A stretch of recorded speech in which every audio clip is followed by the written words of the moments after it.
Okay, I'm just going to quickly explain to you pre-felts.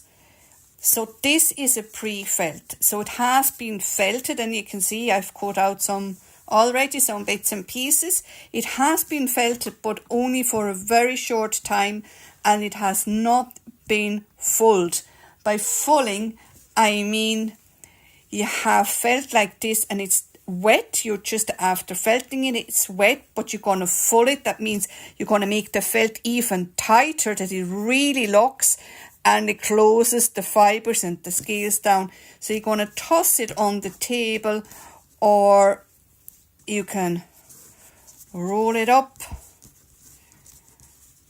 and roll it on a table. So that really makes the whole thing even more compacter, and that's what we call the fulling stage. It's after the felting, when you really imagine those fingers are scales and they start to latch into each other, and the fulling them is closing them down. So you have a really tight felt. That is where the scales are down.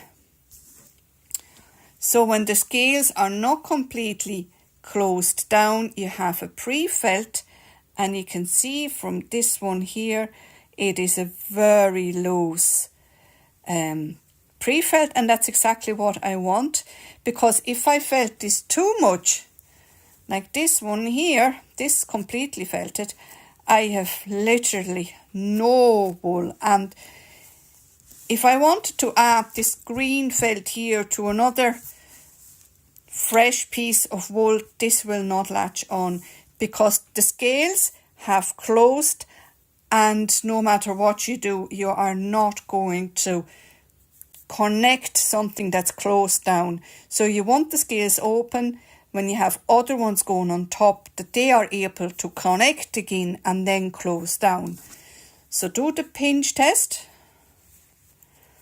and when you can get fibres loose like that, you'll have no problem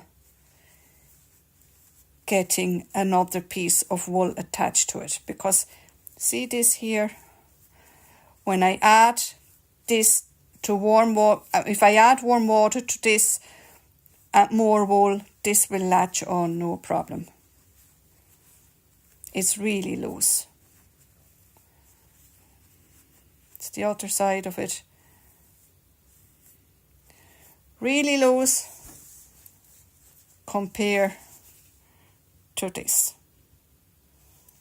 So that's what's called a pre-felt, and pre-felts are great when it, you know, the likes of the rabbit. I can cut out really detailed little bits and pieces like the nose or the eyes, so you don't need an awful lot of those. And if you're still not quite sure, in the flower module I explain a lot more about pre-felts as well, and you see me doing a pre-felt too, so you can check that one out as well. But that's really the whole mystery about pre-felt. It's just a felt that hasn't quite been finished, and where you can add some more wool on top of it.